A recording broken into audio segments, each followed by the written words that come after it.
Kapag minahal mo ang isang tao, ibibigay mo ang lahat, ang sabi ni Catherine Bernardo sa kanyang sarili habang nakatingin sa nagkikinangang syudad ng Maynila mula sa bintana ng kanyang penthouse. 7 taon na silang kasal ni Daniel Padilla, isang sikat na arkitekto, at 15 taon nang magkasama simula pa noong high school. Si Daniel ang kanyang unang pag-ibig, at buo ang kanyang paniniwala na pareho ang kanilang nararamdaman. Bilang isang matagumpay na negosyante, at CEO ng isang kilalang kumpanya ng real estate, ubos ang kanyang oras sa trabaho, ngunit palaging sinasabi ni Daniel na ipinagmamalaki niya ang dedikasyon ng asawa. Desyembre, at kasama nito ang pangako ng isang tahimik na Pasko. Plano ni Daniel na magbakasyon sila kasama ang kanyang buong pamilya sa Bahay na Puti, ang ancestral home ng pamilya ni Catherine sa Tagaytay, isang ari-arian na minana niya sa kanyang lola. Ngunit isang Lunes, isang linggo bago ang Pasko, dumating si Daniel sa kusina na may hitsurang malungkot. "Kath, mahal, may masamang balita," sabi niya habang nagsasali ng kape. Kanselado ang Christmas trip. Tiningnan siya ni Catherine, nagulat. "Kanselado? Bakit?" "May mga problemang lumabas. Si Ate Carla Padilla ay nagkaroon ng emergency sa trabaho. At si Papa Romel Padilla ay hindi maganda ang pakiramdam. Nagpasya silang kanselahin ang lahat, wala itong saysay. Ang pamilya ni Daniel ay malapit, lalo na tuwing Pasko." "Sige, okay lang," suhestyon ni Catherine. "Pwede naman tayong dalawa na lang. Pwede pa rin tayong pumunta sa Bahay na Puti." Mabilis na umiling si Daniel. "Sa katunayan, iniisip ko, hindi ba sinabi ni Direk Olivia Lamasan na desperado siyang makahanap ng kapalit para sa Christmas special? Baka pwede kang tumulong. Wala na tayong plano sa pamilya ko. Daniel, ito ang una nating Pasko, nang walang plano sa loob ng maraming taon." Hinawakan ni Daniel ang mga kamay niya. Tinitigan siya sa mga mata. "Palagi mong sinasabi na ang pagtulong sa iba ang iyong bokasyon. Isipin mo kung gaano karaming tao ang mangangailangan sa iyo sa araw na iyon. Okay lang ako, pangako. At kapag bumalik ka, babawi tayo." "Ano sa tingin mo, mahal? Paano siya naniwala sa bawat salita?" "Sigurado ka?" tanong ni Catherine. "Oo, mahal. Gawin mo ang special. Tulungan mo ang mga tao. Ipinagmamalaki kita." Kinabukasan, kinumpirma ni Catherine kay Direk Olivia na gagawin niya ang Christmas special at pati na rin ang New Year's Eve special. Nang sabihin niya ito kay Daniel, mukha siyang nasiyahan. Noon, inakala niya itong pagmamalaki. Ang bisperas ng Pasko ay malupit. 3 emergency shoots bago magtanghali. Halos 8 na ng gabi nang sa wakas ay makahinga siya. Umupo siya sa lounge area na may sandwich at kinuha ang kanyang telepono. Binuksan niya ang Instagram, halos nakasanayan. Ang unang post na lumabas ay nagpatigil sa kanyang puso. Galing ito kay Carla, ang kapatid ni Daniel. Ang larawan ay nagpapakita ng isang malaking mesa na pinalamutian para sa Pasko na napapalibutan ng mga nakangiting mukha. Ang mga magulang ni Daniel, si Carla, at ang kanyang asawa, 2 pinsan kasama ang kani-kanilang asawa, at si Daniel ang kanyang Daniel na may hawak na baso ng alak, nakangiti ng malapad. Sa tabi niya, isang babaeng blonde na nakasuot ng masikip na pulang damit na hindi pa niya nakikita kailanman. Nasa bewang ng babae ang kamay niya.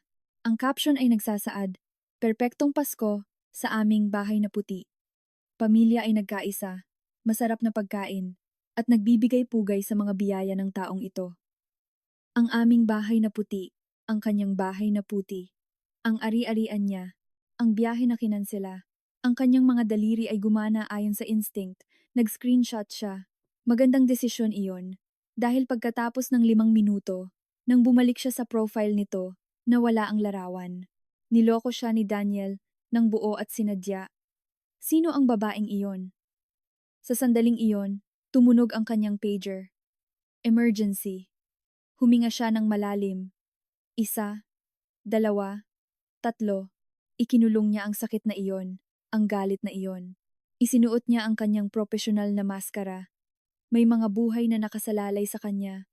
Ang sumunod na 6 na oras ay naging isang buhawi ng paggawa at paghahanap ng solusyon. 3 sa 4 na biktima ang kanilang nailigtas. Nang lumabas siya ng ospital, lampas alas, 4 na ng umaga. Tulog si Daniel nang dumating siya. Tumayo siya sa pinto ng silid. Pinagmamasdan siya ilang beses na niyang tiningnan ang mukhang iyon at nakita ang kanyang kinabukasan. Nagising si Daniel bandang 10:00 ng umaga. Hi, mahal. Kailan ka dumating? Kumusta ang special? Matindi ba? Nawalan kami ng isang kaso. Ay, sayang. Pero sigurado akong ginawa mo ang lahat ng makakaya mo. Gusto mo bang ipaghanda kita ng almusal? Pwede na tayong magpasko ngayon. Ang kanilang Pasko. Samantalang kahapon, ipinagdiwang niya ang kanya kasama ang buong pamilya niya, kasama ang babaeng iyon, sa ari-arian niya. Oo, sige, maganda iyan. Ngumiti siya ng pilit. Pinanood niya itong bumangon sa kama at maligo. Sumisipol na parang hindi lang siya pinagtaksilan sa pinakamalupit na paraan. Ngunit wala siyang sinabi, dahil isang bagay ang malinaw. Kailangan niyang malaman ang buong katotohanan bago kumilos, at kailangan niya ng isang plano. Ang ari-arian na iyon ay kanya lang, mana mula sa kanyang lola, na natanggap bago sila ikasal. Gaano na ito katagal nangyayari? Sino ang babaeng iyon? Pinunasan niya ang kanyang luha at nagsimulang mag-isip ng estratehiko. Gusto ni Daniel maglaro. Perpekto. Pero naglalaro siya laban sa maling babae. Siya ay isang CEO, sinanay na magtrabaho sa ilalim ng pressure upang maging matatag ang kanyang puso kapag gumuho ang lahat sa paligid niya. Ang mga sumunod na araw ay isang obra maestra ng pagganap. Ngumiti siya, nagsalita, nagkunwari na normal, habang isinasagawa ang kanyang plano. Nakipagkita siya kay Julia Barreto, ang kanyang matalik na kaibigan, sa isang discreet na cafe. Ipinakita niya ang larawan ng walang sinasabi. Anak ng, iyon ang unang sinabi ni Julia. Kath, hinala ko na. Nagpatigil ang kanyang puso. Ano? Bumuntong hininga si Julia. Ilang buwan na ang nakalipas. Nakita ko si Daniel sa isang restaurant na may blonde. Mukha silang masyadong malapit. Kailangan kong malaman kung sino sila, sabi niya ng may matatag na boses. At kailangan kong malaman ang lahat. May kaibigan akong private detective, discreet at efficient. Pagkalipas ng 2 oras, nakikipag-usap na siya kay G. Piolo Pascual, ang investigador. Ipinakita niya ang larawan. Ibinigay ang lahat ng detalye. Kailangan ko ng impormasyon sa lalong madaling panahon. Maaari akong magkaroon ng paunang sagot sa loob ng 48 oras. Nang gabing iyon, umuwi si Daniel na may dalang pagkain ng Chino. Uy, mahal. Tungkol sa bagong taon. Hindi pa rin 100% magaling si Papa. Kaya sa tingin ko, dito na lang ako magpapalipas ng gabi. Walang party o pamilya. Manonood lang ng TV at baka may ilang paputok mula sa kapitbahay. Nagkibit-balikat siya na parang sumusuko. Pero, may duty ka rin sa bagong taon, di ba? Kaya mag-isa lang din ako. Kumuha siya ng spring roll, ngumunguya ng may pag-iisip. Alam mo ba kung ano ang maganda? Pagkatapos ng mga holiday, mag-request ka ng ilang araw na libre sa trabaho. Sa perang kinita mo sa holiday special, na doble ang bayad dahil holiday, pwede tayong mag-amazing trip baka sa resort sa Palawan na gusto mo palaging puntahan. Ano sa tingin mo? Tinitigan niya ang kaakit-akit ng ngiti na iyon, ang mga mata na tila napakatapat. At pagkatapos, ang mga alaala ay dumating na parang baha. Siya ang laging nagbabayad para sa mga bakasyon, lahat ng iyon. Ang biyahe sa Boracay noong nakaraang taon, gamit ang kanyang credit card. Ang weekend sa Siargao, 2 taon na ang nakalipas. Mula sa kanyang bank account, siya ang nagbabayad ng karamihan sa mga pinamili. Madalas nakakalimutan ni Daniel ang kanyang wallet sa supermarket. Siya ang nagbabayad ng mga bayarin sa kanilang bahay. Ang down payment ay sa kanya, at sinasakop niya ang 70% ng buwanang mortgage dahil ang suweldo niya bilang isang manager ng butik ay hindi sapat. Siya ang nagbabayad ng mga bayarin, kuryente, tubig, internet, streaming platforms. Lahat ay nagmumula sa kanyang account, habang ang pera niya ay supposedly napupunta sa pagtulong sa kanyang mga magulang. Siya ang nagbabayad ng sasakyan niya, ang sedan na gustong-gusto niyang ipagmalaki sa kanyang mga kaibigan. Siya ang nag-cosign sa loan, at kalaunan ay siya ang sumalo sa karamihan ng mga bayarin dahil pansamantala siyang nagkaroon ng pinansyal na kahirapan. At ngayon, gusto niyang gamitin ang kanyang pera na kinita sa kanyang sakripisyo para sa isang biyahe na, syempre, Siya ang magbabayad. Lahat habang gumagastos siya ng pera sa ibang babae, habang ginagamit ang bahay na puti niya upang dalhin ang isang estranghero at mas masahol pa, kasama ang buong pamilya niya na sumusuporta. Alam ang lahat, nagpo-post para sa mga larawan na parang ito ang pinaka-normal na bagay sa mundo. Sa isang sandali, ang galit ay napakatindi na halos masakal siya, ngunit huminga siya ng malalim at ngumiti ng matamis. Alam mo ba? Sa tingin ko, magandang ideya iyan. Sa doble ang bayad, malaki ang kikitain natin. Huminto siya, hinawakan ang kamay niya sa mesa. Palagi kang may pinakamagandang ideya, mahal. Isang biyahe pagkatapos ng lahat ng ito ay perpekto. Ang ginhawa sa mukha niya ay halos mahawakan. Talaga? Oh, mahal, ang galing mo. Hindi ko alam kung ano ang ginawa ko para marapatan ka. Hindi ko rin, bulong niya. Masyadong mahina para marinig niya. Kasabay nito, sa sandaling iyon, nag-vibrate ang telepono ni Daniel sa mesa. Lumiwanag ang screen na may notification ng mensahe. Galing ito kay Carla, ang kapatid niya. Ang preview ng mensahe ay nakikita sa lock screen. Same plan as Christmas. Mabilis na kinuha ni Daniel ang telepono. Halos matapon ang baso ng tubig. Nanlaki ang kanyang mga mata nang makita niyang direkta siyang nakatingin sa screen. Agad niyang nilock ang telepono. Pilit na tumawa. Si Ate Carla lang. Nagtatanong kung mag-isa na naman ako sa holiday. Sabi niya. Inilagay ang telepono sa kanyang bulsa. Dahan-dahan siyang tumango. Nananatiling neutral ang ekspresyon. Sige, ngunit mabilis ang tibok ng puso niya. Same plan as Christmas. Ang mga salita ay umalingaw-ngaw sa kanyang isipan. Ang Pasko kung saan siya nagsinungaling tungkol sa kinanselang biyahe. Ang Pasko kung saan dinala niya ang babaeng iyon at ang buong pamilya niya sa bahay na puti niya habang siya ay nagtatrabaho. Gagawin nila itong muli sa bagong taon. Plano ni Daniel na lokohin siya sa pangalawang pagkakataon. Noong ika-28, tinawagan siya ni G. Piolo Pascual. Miss Bernardo, may impormasyon ako. Bilis ang tibok ng kanyang puso. Sabihin niyo, ang babae ay si RC Muñoz, 29 taong gulang. Nagtatrabaho siya bilang sales associate sa parehong boutique kung saan manager ang asawa mo. Sila ay may relasyon sa loob ng halos 15 buwan. May mga record na madalas silang pumupunta sa bahay na puti nang hindi bababa sa 8 beses sa huling 8 buwan, palagi kapag ikaw ay nasa trabaho. Huminto si Piolo. May mga contact ako sa mga bangko na nakapag-verify ng mga gastos sa personal na card ng iyong asawa. Mga hotel, mamahaling restaurant, alahas, luxury department stores.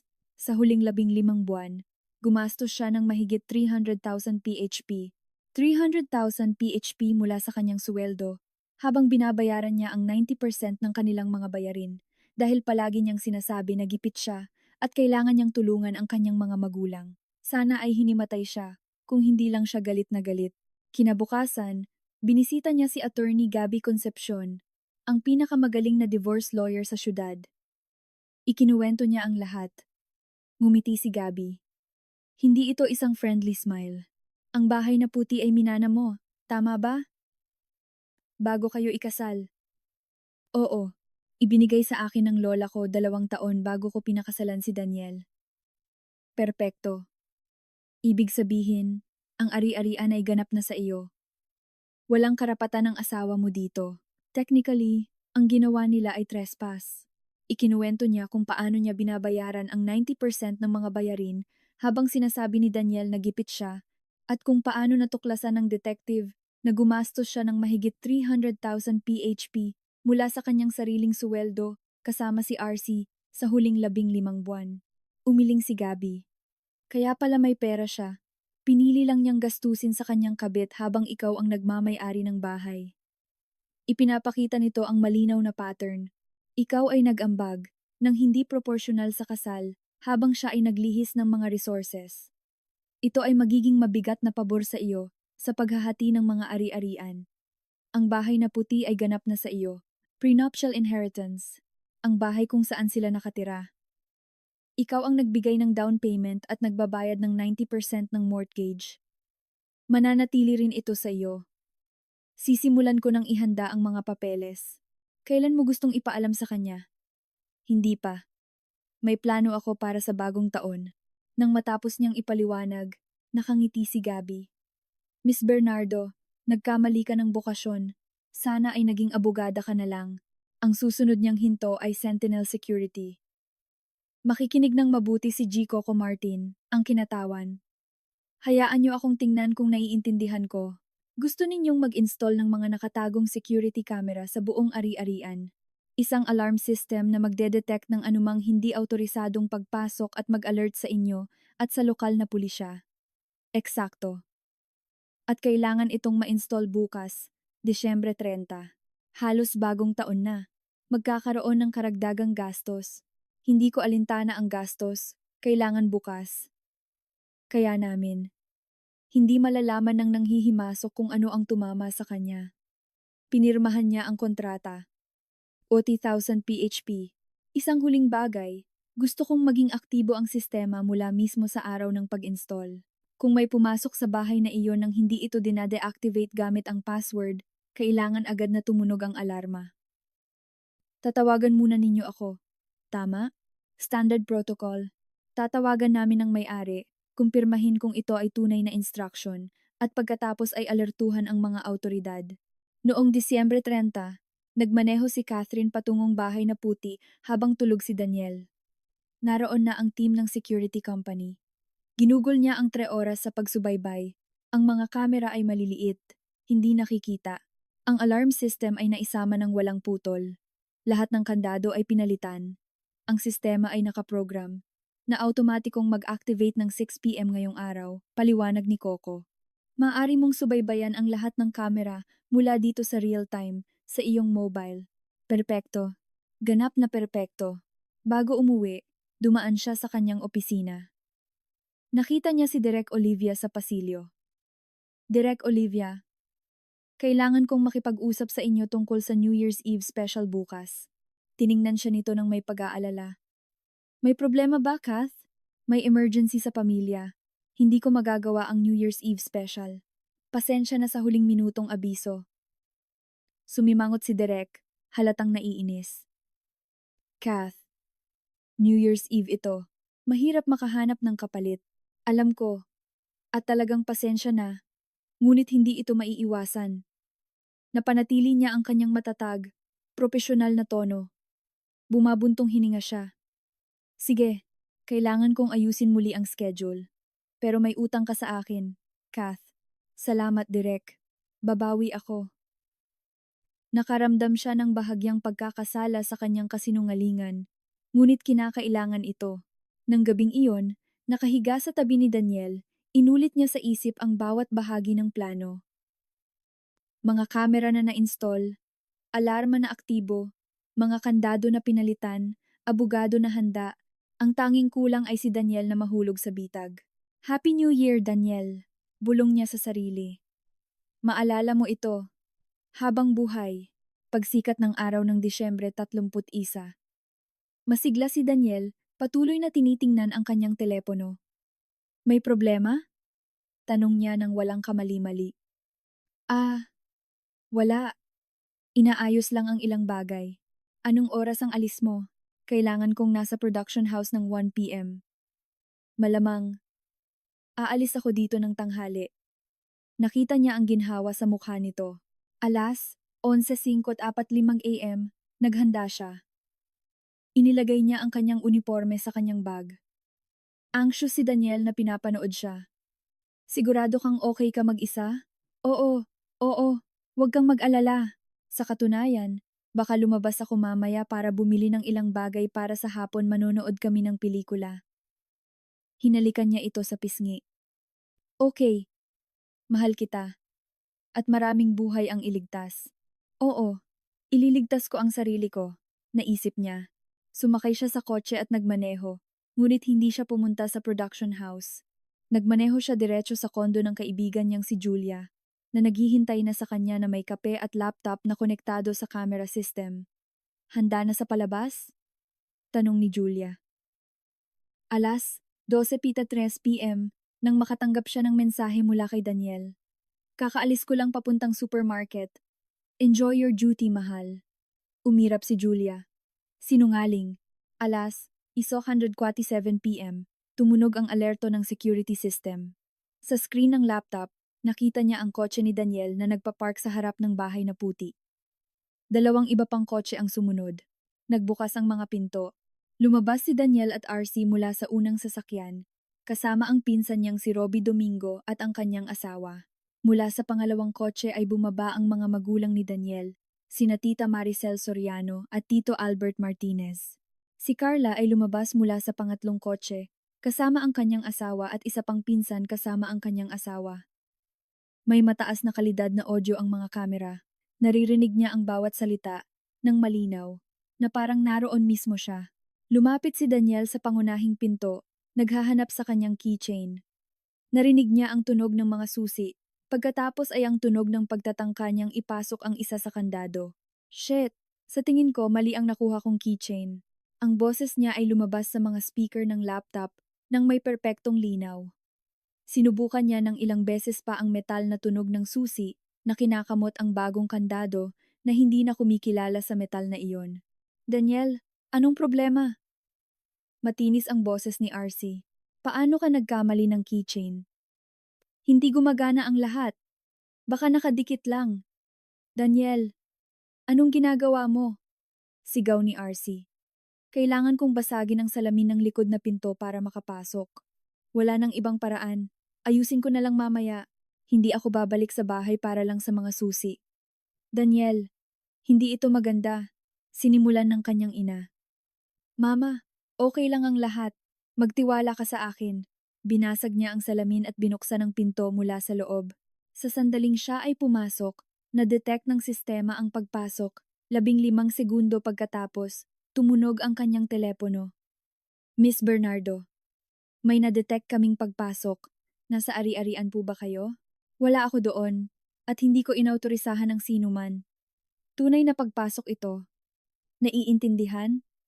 Inaabisuhan namin ang mga autoridad. Dapat dumating ang pulisya sa loob ng 10 minuto. Sa mga kamera, pinanood niya si Daniel na tinutulungan ang lahat na makapasok.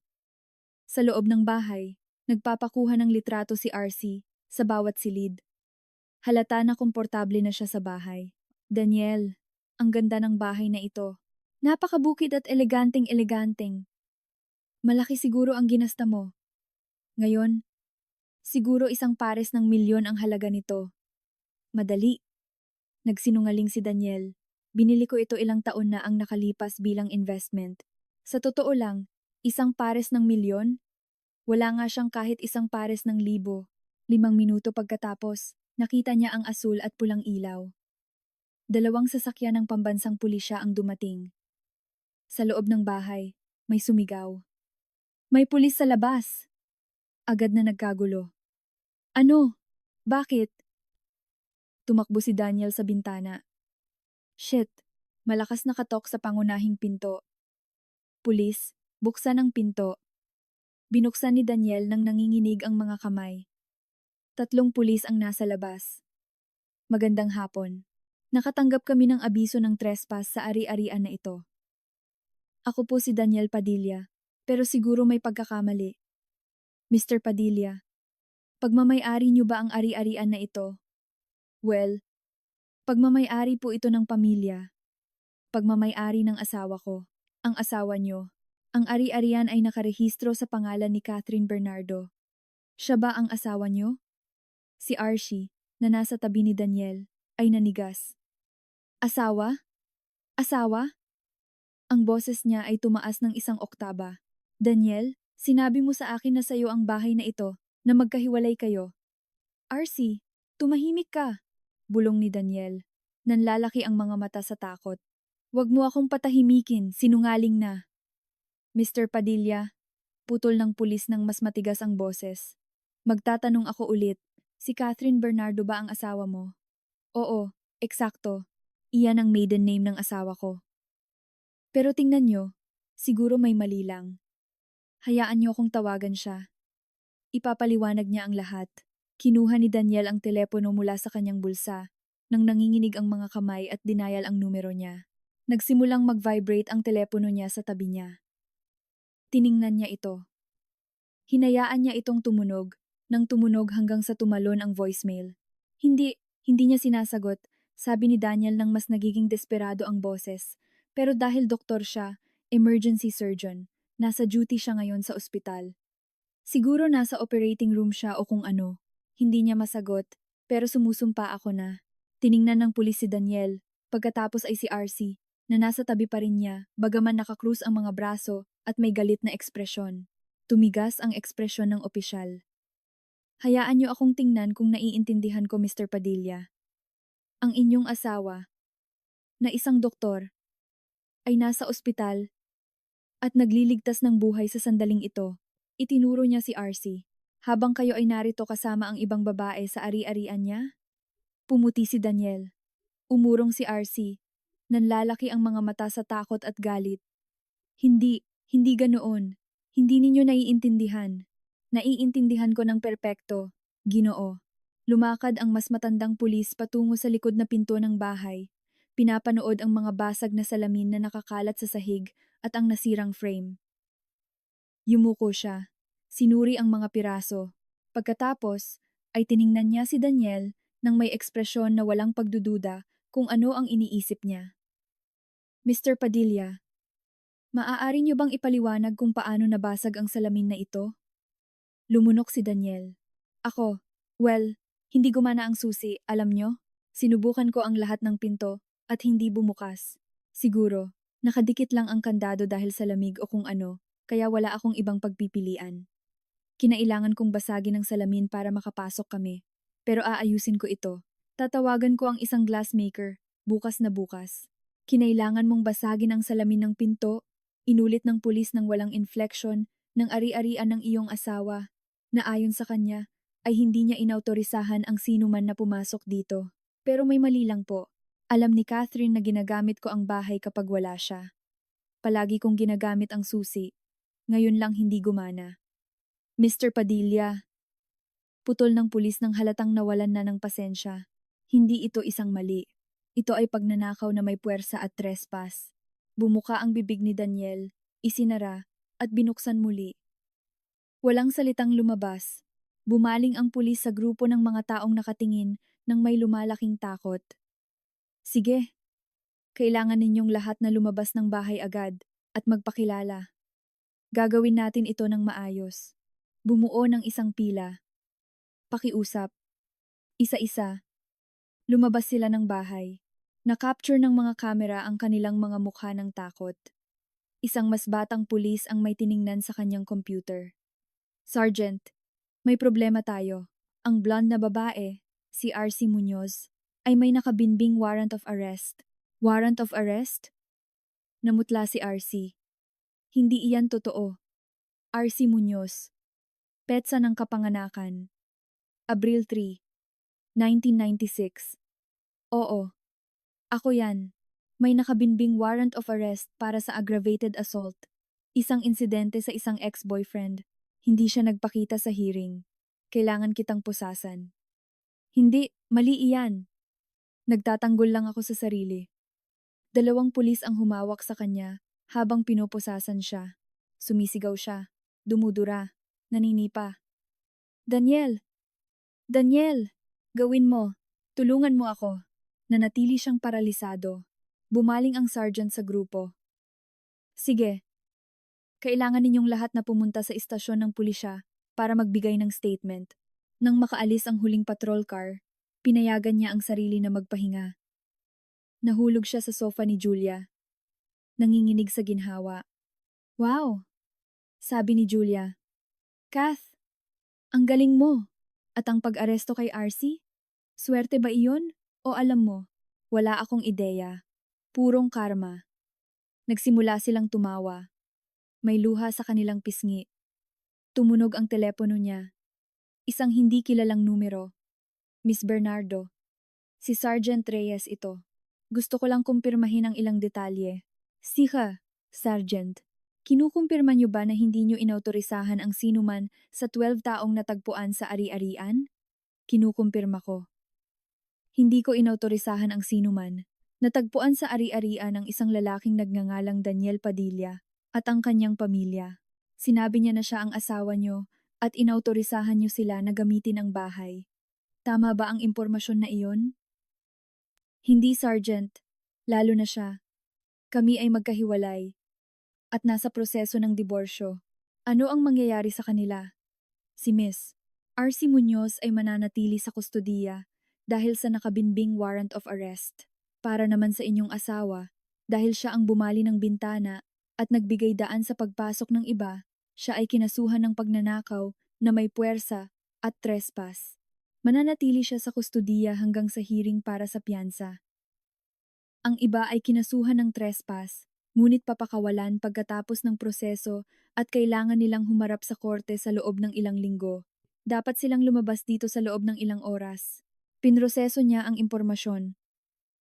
Si Daniel at RC ay magpapalipas ng bagong taon at ang mga susunod na araw sa kulungan. Ang iba ay uuwi ng nahihiya, ngunit malaya. Salamat sa impormasyon, Sergeant. Ibinaba niya ang telepono at tiningnan si Julia.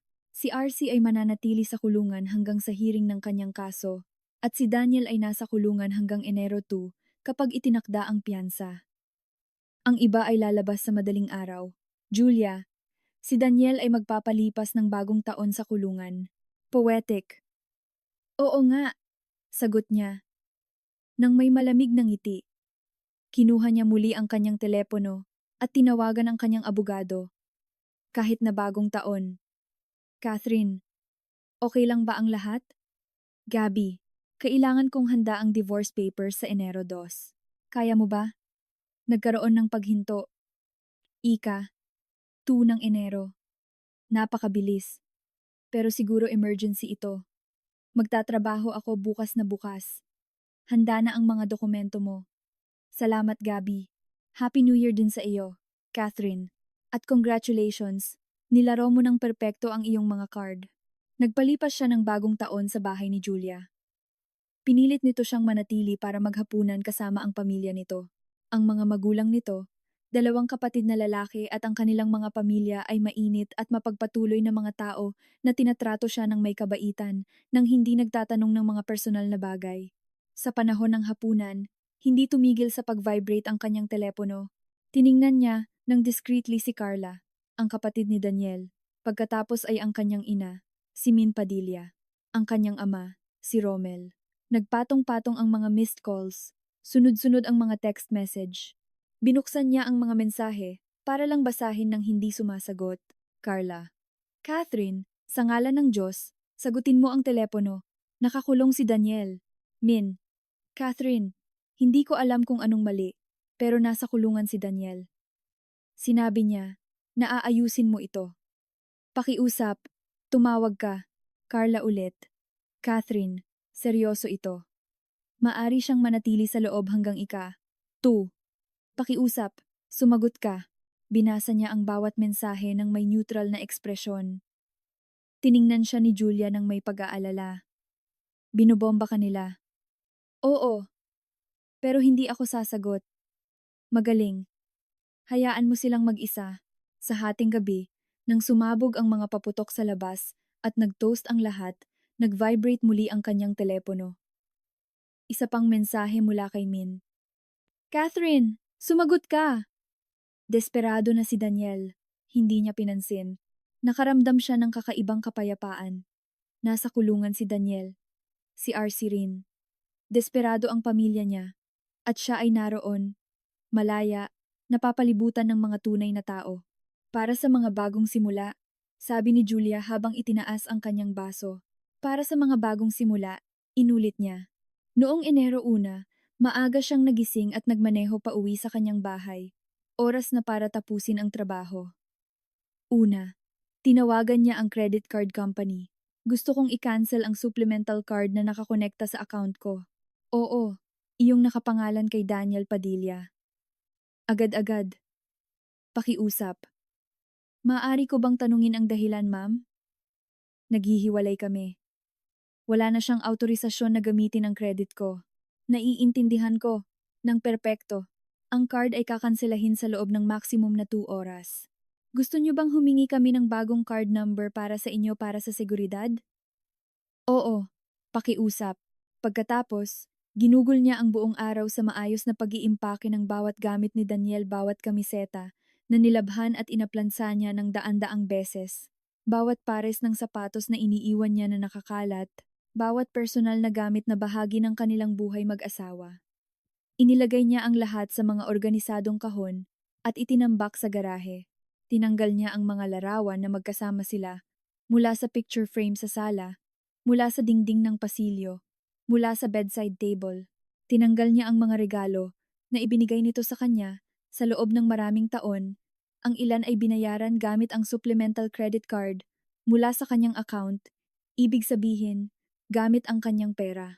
Nang matapos siya, paglubog ng araw, iba ang hitsura ng bahay, mas magaan, mas malinis, mas kanya.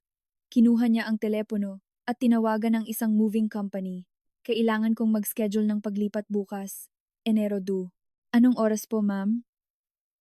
Alas 10 ng umaga. Kailangan ninyong kunin ang mga kahon mula sa aking garahe at ihatid sa isang partikular na address. Ibinigay niya ang address ng bahay ng mga magulang ni Daniel. Maaari ninyong iwan ang lahat sa pangunahing pinto. Hindi na kailangang kumatok. Iwan lang ang lahat na nakatambak sa entrada. At may malaking sobre na kailangang makikita ng maayos sa ibabaw ng tambak. Naiintindihan. Gagawin.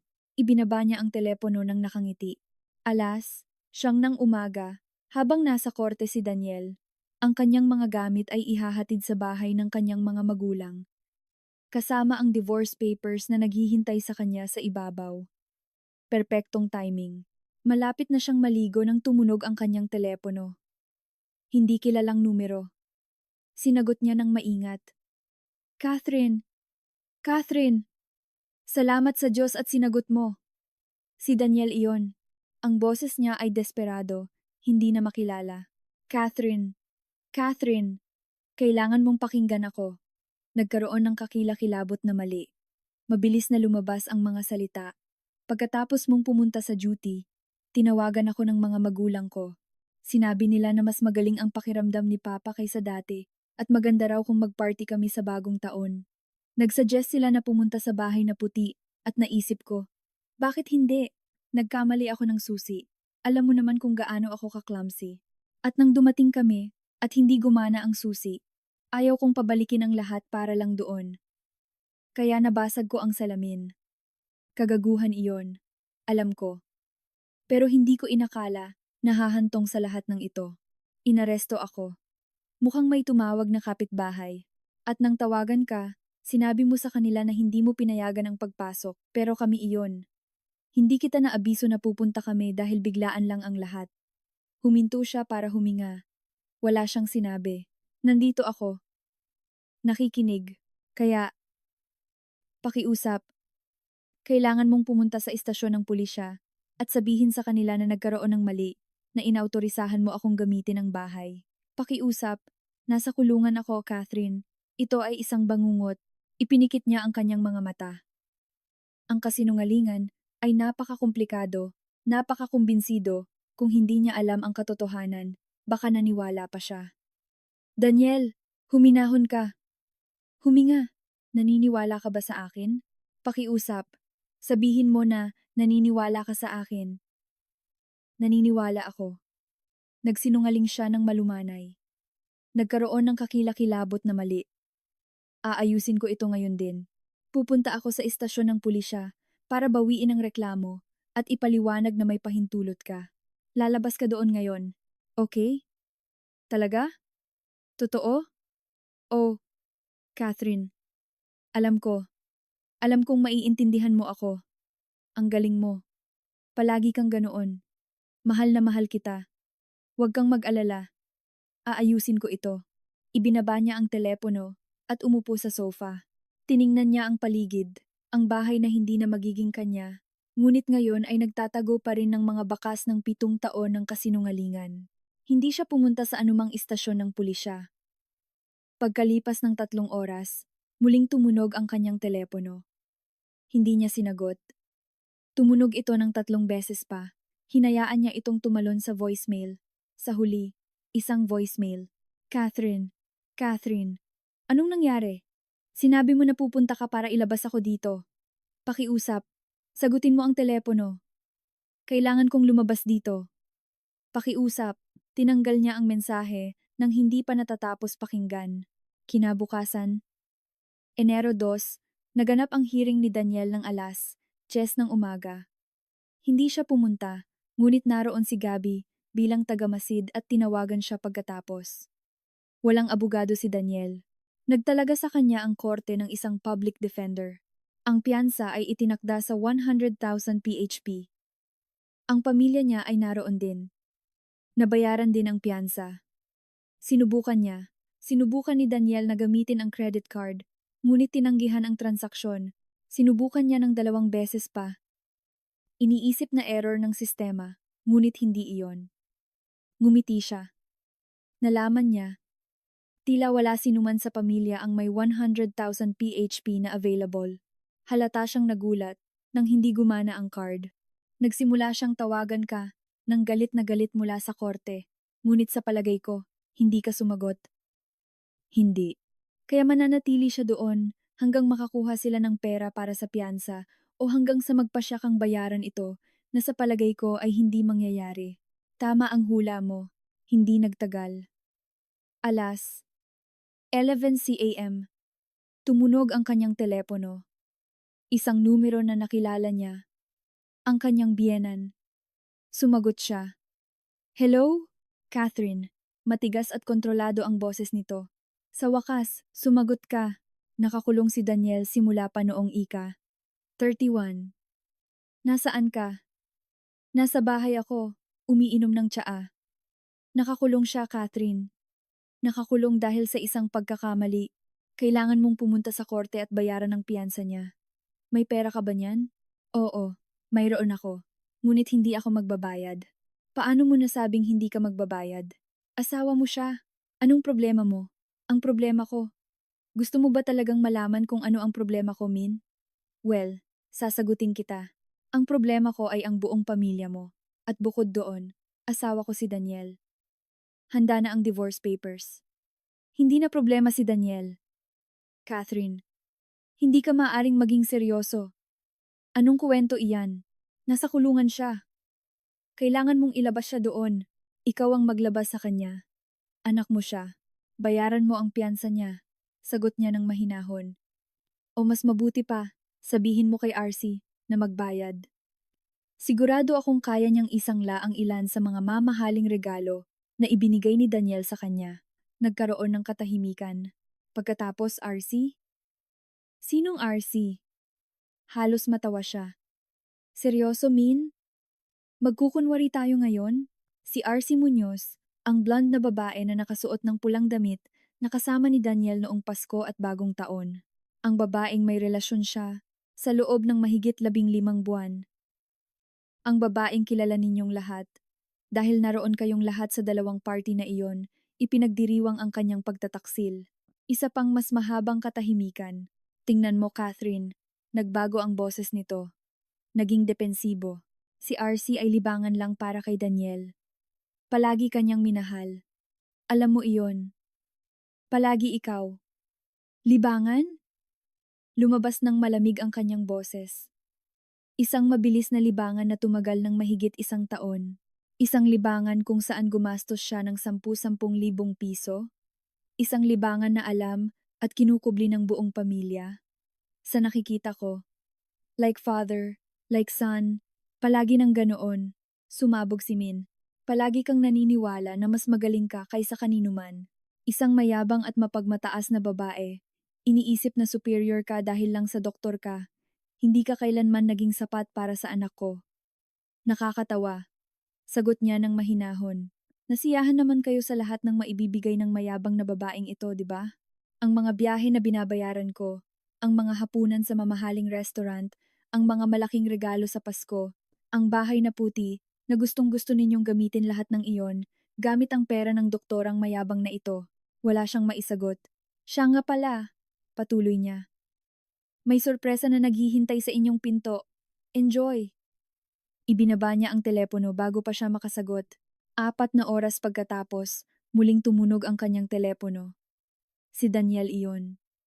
Tila, nakakuha sila ng pera para sa piyansa. Catherine! Catherine, anong ginawa mo? Histerikal ang mama ko. Ipinadala mo ang mga gamit ko sa bahay niya at kasama pa ang divorce papers. Hindi mo pwedeng, hindi mo pwedeng paalisin ako sa bahay natin.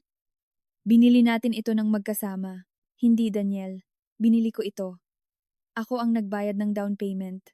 Ako ang nagbayad ng 90% ng mortgage sa loob ng lahat ng taong ito. Gumawa ang abogado ko ng kumpletong pag-aaral ng lahat ng bayad. Lahat ay may dokumento. Hindi mahalaga iyan. Kasal tayo.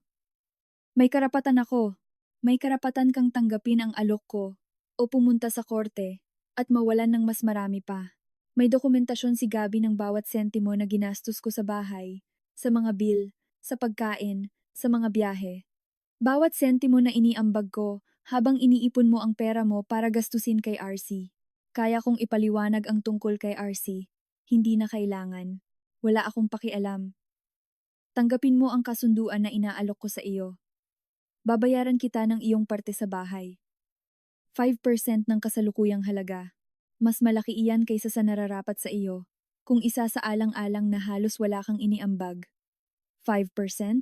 Nakakatawa iyan. At ang bahay na puti? Gusto ko ng karapatang gamitin at ng alimony. Mas malaki ang kinikita mo kaysa sa akin. Nararapat ako. Talaga? Daniel, ang bahay na puti ay mana ko. Wala kang anumang karapatan dito. Sa katunayan, nasiyahan ka na sa sapat na mga bagay na hindi iyo. Tungkol sa alimony. Tumawa siya ulit. Ikaw ay isang matanda, malusog na lalaki na may trabaho. Gamitin mo ang perang kinikita mo para mabuhay. Huwag kang maging linta. Hindi mo ito pwedeng gawin sa akin.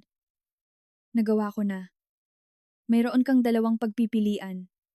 Tatanggapin mo ba ang kasunduan o pupunta tayo sa korte? At sa korte, Daniel, hihilingin ko ang refund ng lahat ng ibinayad ko sa panahon ng kasal. Bawat biyahe, bawat bill, bawat bayad. Hihilingin ko ang bawat sentimo na ginastos ko sa pagsuporta sa'yo habang naglalaro ka ng playboy sa ibang babae. Talaga bang gusto mong ipagsapalaran? Katahimikan sa kabilang linya. Pag-isipan mong mabuti, patuloy niya. Ang 5% ng bahay ay sapat na pera upang magsimulang muli. Kung pupunta tayo sa korte, ikaw ang magkakautang sa akin. Hindi pa ito tapos, sabi niya. Nanginginig ang boses sa galit. Ipaglalaban ko ang sa akin. Sige. Naghihintay ang abogado ko sa iyo. Ibinaba niya ang telepono. Ilang araw pagkatapos, pinalaya si RC. Binayaran niya ang sarili niyang piyansa sa tulong ng kanyang pamilya. At ang una niyang ginawa ay direktang pumunta sa butik kung saan siya at si Daniel nagtatrabaho. Nalaman niya ito dahil mabilis na kumalat ang kwento sa social media. Gumawa si RC ng isang napakalaking eskandalo sa gitna ng oras ng trabaho. Sumisigaw na nagsinungaling sa kanya si Daniel, nakasal ito, naniloko siya, at sinaktan niya ito sa harap ng lahat. Kinunan ito ng lahat mga customer at empleyado. Nag-viral ito sa loob lamang ng ilang oras. Tinawagan ang regional manager. Isang internal investigation ang nagbunyag na si Daniel, bilang manager, ay may hindi angkop na relasyon sa isang subordinate. Pareho silang sinibak agad. Ipinadala ni Julia sa kanya ang mga video. Napanood niya ito minsan. Nakita niya si Daniel na sinubukang pakalmahin si RC habang sinasampal siya nito sa gitna ng tindahan. Tumawa siya. Siyempre tumawa siya. Isang linggo pagkatapos, nakatanggap siya ng tawag mula kay Gabi. Catherine. Pinirmahan na ni Daniel ang mga papeles. Bilis ang tibok ng kanyang puso. Pinirmahan niya lahat, tinanggap niya ng buo ang iyong mga termino. Ang diborsyo ay magiging pinal sa loob ng 60 araw. Ipinikit niya ang kanyang mga mata, nakaramdam ng malaking bigat na natanggal sa kanyang balikat. Hindi niya sinubukang makipagnegosasyon ni isang salita. Sa tingin ko, narealize niya na wala siyang pambayad ng disenteng abogado at ang pagpapahaba ng proseso ay magpapalala lang ng sitwasyon. Ngayon, nakatira na siya sa mga magulang niya, walang trabaho, at may criminal record. Nanalo ka! Catherine, hindi ito tungkol sa panalo, Gabi. Ito ay tungkol sa pagkuha muli ng buhay ko, at nakuha mo ito. Congratulations! Pagkatapos ng 60 araw, naging pinal ang diborsyo. Hindi na siya si Catherine Padilla. Ngayon ay muli siyang si Catherine Bernardo ang pangalan na nagtataglay ng lakas ng kanyang mga lolo't lola, ang dignidad ng kanyang pamilya, at ang kanyang tunay na pagkakakilanlan. Ang mga sumunod na buwan ay rekonstruksyon. Ibinenta niya ang bahay kung saan sila nakatira sa isang napakagandang presyo. Ibinayad niya ang 5% kay Daniel, ayon sa kasunduan, at hindi na muling nakipag-usap sa kanya. Nalaman niya sa pamamagitan ng mga karaniwang kakilala na nakatira pa rin siya sa kanyang mga magulang, nagtatrabaho part-time sa isang bodega, at nawalan ng kotse dahil hindi na niya kayang bayaran ang mga hulog. Lumipat si RC sa ibang syudad, sinubukang magsimulang muli, malayo sa iskandalo. Hinarang siya ng pamilya ni Daniel sa lahat ng social media. Sa tingin niya ay ayos lang iyon. Lumipat siya sa isang modernong penthouse sa gitna ng syudad, isang 15 palapag na may tanawin ng Manila Bay. Pinalamutian niya ang bawat sulok ayon sa kanyang gusto, gamit ang kanyang mga paboritong kulay, ang kanyang mga piniling muebles. Sa unang pagkakataon sa loob ng maraming taon, nakatira siya sa isang espasyo na ganap na kanya. Ang trabaho sa ospital ay nanatiling matindi, ngunit kapaki-pakinabang. Nagliligtas siya ng buhay, nagdudulot ng pagbabago, at umuuwi sa isang tahimik at payapa na apartment, walang kasinungalingan, walang tensyon, nang hindi na kailangang magkunwari na hindi niya nakikita ang mga palatandaan. Ang bahay na puti ay nanatiling kanya, buo, naghihintay. Minsan, pumupunta siya tuwing weekend. Umuupo sa balkonahe, tinitingnan ang tubig, at tahimik na nagpapasalamat sa kanyang lola sa pag-iwan sa kanya ng kanlungan na iyon. 6 na buwan pagkatapos ng diborsyo, nasa isang cafe siya malapit sa ospital nang tumunog ang kanyang telepono. Hindi kilalang numero. Sinagot niya ng maingat. Hello? Miss Bernardo. Si RC Muñoz ito. Nanigas siya. RC, alam kong hindi mo ako gustong kausapin, pero kailangan kong tumawag. Kailangan kong humingi ng tawad. Wala siyang sinabi. Hindi ko alam na kasal siya. Sumusumpa ako na hindi ko alam. Sinabi niya na magkahiwalay kayo, na ang diborsyo ay formalidad lamang. Naniwala ako sa kanya. Bobo ako, pero naniwala ako sa kanya. Bakit ka tumatawag, RC? Dahil sinabi ng therapist ko na mas maganda ang pakiramdam ko sa paggawa nito. At dahil na-realize ko na ikaw at ako, pareho tayong naging biktima niya. Nagsinungaling siya sa iyo.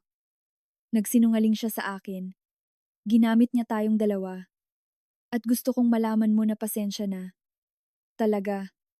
Hindi ko sana siya sinamahan kung alam ko lang ang totoo. Huminga siya ng malalim. RC, tinatanggap ko ang iyong paghingi ng tawad at naiintindihan ko. Alam ko kung gaano ka-charming si Daniel kapag gusto niya. Kung paano niya alam eksakto kung ano ang sasabihin. Kung paano kanya pinaparamdam na espesyal, kakaiba. Siya ay isang manipulator sa paraan na matagal bago mo makilala. Alam ko, sabi niya ng garalgal ang boses. Pinaramdam niya sa akin na mahalaga ako. Alam mo ba, na ako ang pinakamahalagang bagay sa mundo. Alam ko, ginawa rin niya sa akin iyon. Sa simula, nagkaroon ng paghinto. Pagkatapos ay sinabi ni RC ng halos bumubulong. Mukha siyang napakayaman. Ang bahay sa syudad, ang bahay na puti, ang kotse, ang mamahaling hapunan. Akala ko, siya ang nagtayo ng lahat ng iyon, na siya ay isang mahalagang tao. Wala siyang itinayo, RC. Lahat ng iyon ay sa akin. Ang bahay na puti ay mana mula sa lola ko. Ang bahay sa syudad ako ang nagbigay ng down payment. At ako ang nagbayad ng 90% ng mortgage. Ang kotse niya, ako ang nagbabayad. Ginamit niya ang trabaho ko, ang pera ko, at ang mga ari-arian ko para lumikha ng ilusyon ng tagumpay. At ikaw ay umibig sa ilusyon, hindi sa totoong lalaki. Diyos ko, bulong niya. Hindi ko alam. Sinabi niya na lahat ay sa kanya, na siya ay manager ng isang boutique, ngunit mayroon siyang mga investment, mga ari-arian, mayroon lang siyang suweldo, at ginastos niya lahat sa iyo, habang ako ang nagbabayad ng mga bill ng bahay. Kaya oo, RC, pareho tayong biktima. Ikaw ay niloko niya tungkol sa kung sino siya.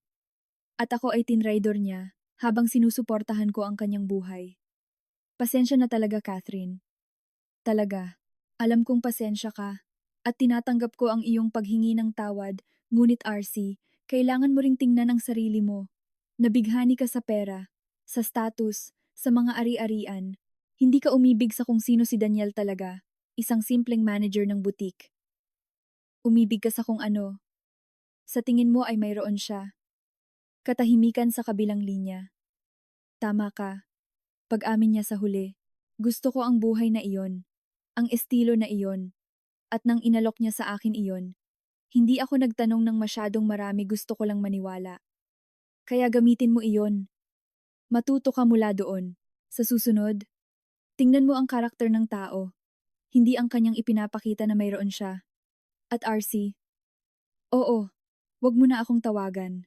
Nais ko sa iyo na gumaling ka at magpatuloy, ngunit kailangan ko ring magpatuloy, at ibig sabihin niyan ay hindi ka maaaring maging bahagi ng buhay ko, kahit bilang boses sa telepono. Naiintindihan ko. Salamat sa pakikinig at sa pagiging napakaunawa. Nararapat ka ng higit pa sa ibinigay niya sa iyo. Alam ko. Ingat ka, RC. Ikaw din, Catherine. Ibinaba niya ang telepono. At umupo sandali. Pinoproseso ang pag-uusap. Ang isang bahagi niya ay nakaramdam ng awa kay RC. Talagang naloko ito. Naniwala ito sa isang pantasya na maingat na nilikha ni Daniel, ngunit alam ng ibang bahagi ang katotohanan. Pinili ni RC na makita lamang ang gusto niyang makita. Ang pera, ang status, ang mga ari-arian. Hindi kailanman nagtanong kung bakit kailangan ng isang napakayaman na lalaki na magtago ng isang relasyon. Naroon ang mga palatandaan. Pinili niya na baliwalain ang mga ito, tulad ng pagbaliwala niya sa mga palatandaan sa simula. Ang pagkakaiba ay, nagising siya, kumilos, at nakuha niya ang kanyang buhay. Nagpatuloy ang buhay. Ang mga buwan ay naging isang taon ng kalayaan, ng kapayapaan, ng muling pagtuklas sa sarili. Nagkaroon siya ng mga bagong kaibigan sa ospital. Naglakbay siya mag-isa sa unang pagkakataon sa kanyang buhay, isang linggo sa El Nido na talagang mahiwagang karanasan. Nagsimula siyang magbigay ng mga klase sa pagpipinta tuwing Sabado ng hapon. Nag-ampon siya ng isang orange na pusa na pinangalanang Mango na humihilik sa kanyang kandungan habang nagbabasa siya. Nagkaroon siya ng ilang dates, walang seryoso, simpleng masarap na hapunan kasama ang mga interesanteng lalaki na hindi nagsisinungaling, hindi gumagamit, hindi nagtatraidor. Natutunan niya na may mabubuting tao sa mundo.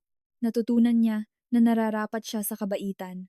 Isang linggo ng hapon sa Taglagas, nasa bahay na puti siya at nagpipinta ng balkonahe nang marinig niya ang tunog ng isang sasakyan na dumarating. Kumunot ang noo niya. Wala siyang inaasahan.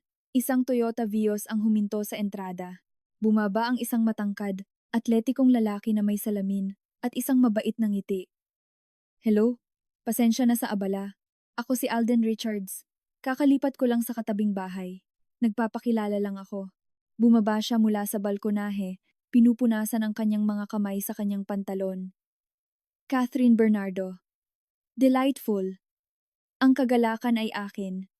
Napakagandang lugar mo dito. Salamat. Mana ito mula sa lola ko. Nag-usap sila ng ilang minuto. Siya ay isang orthopedic surgeon, diborsyado na may isang teenager na anak. Binili niya ang kapitbahay na bahay bilang weekend getaway. Well, sabi niya sa huli, hindi ko gustong sirain ang hapon mo, pero kung kailangan mo ng anumang bagay, nandito lang ako. At siguro, kung gusto mo, pwede tayong magkape minsan? Oo, gusto ko iyan. At ganoon nagsimulang muli ang lahat. Hindi sa isang malaking romantikong kilos, hindi sa mga walang hanggang pangako, kundi sa isang simpleng imbitasyon sa kape, sa isang tunay na ngiti, sa posibilidad ng isang bagay na bago at tapat. Ginamit siya ni Daniel sa loob ng maraming taon, nagsinungaling sa kanya at pinagtaksilan siya, ngunit sa huli, ang lahat ng ginawa niya ay ang palayain siya. Palayain siya upang matuklasan kung sino talaga siya nang wala siya. Palayain siya upang bumuo ng isang buhay na nakabatay sa katotohanan, hindi sa kasinungalingan. Palayain siya upang sa wakas ay makahanap ng isang tao na talagang pinahahalagahan siya. Ang bahay na puti, na isang araw ay dinungisan ng pagtataksil, ay naging lugar kung saan niya muling natagpuan ang kanyang sarili at, sa huli, kung saan niya natagpuan ang posibilidad ng isang bagong simula. Mas mabuti pang mag-isa kaysa masamang kasama, ngunit bukas din sa pagkakaroon ng mabuting kasama kapag lumabas ang tamang tao. At siguro, siguro lang, ang taong iyon ay kakalabas lang. Salamat sa pananatili mo sa akin hanggang sa dulo ng kuwentong ito. Kung may pinagdadaanan kang katulad nito, alamin mo, hindi ka nararapat na traidorin, hindi ka nararapat sa kasinungalingan, at may kapangyarihan kang muling itayo ang iyong buhay. Higit pa sa paghihiganti ang kuwentong ito. Ito ay tungkol sa pagkuha muli ng kanyang dignidad, kanyang pagkakakilanlan, kanyang apelyido. Kung nahipo ka ng kuwentong ito sa anumang paraan, mag-iwan ng like dito sa ibaba. Malaki ang naitutulong nito sa paglaki ng channel at sa pagdadala ng mensaheng ito sa mas maraming tao na kailangang makarinig nito. Mag-subscribe sa channel at i-activate ang bell dahil marami pa akong ibang kwento ng pagbangon, paghihiganti at mga bagong simula na ibabahagi sa iyo. At magkomento dito sa ibaba. Gagawin mo ba ang ginawa ko o ibang paraan ka kumilos? Gusto kong malaman ang iyong opinyon. Tandaan, mas mabuti pang mag-isa kaysa masamang kasama, ngunit bukas din sa pagkakaroon ng mabuting kasama kapag lumabas ang tamang tao, isang malaking halik sa iyong puso, at hanggang sa susunod,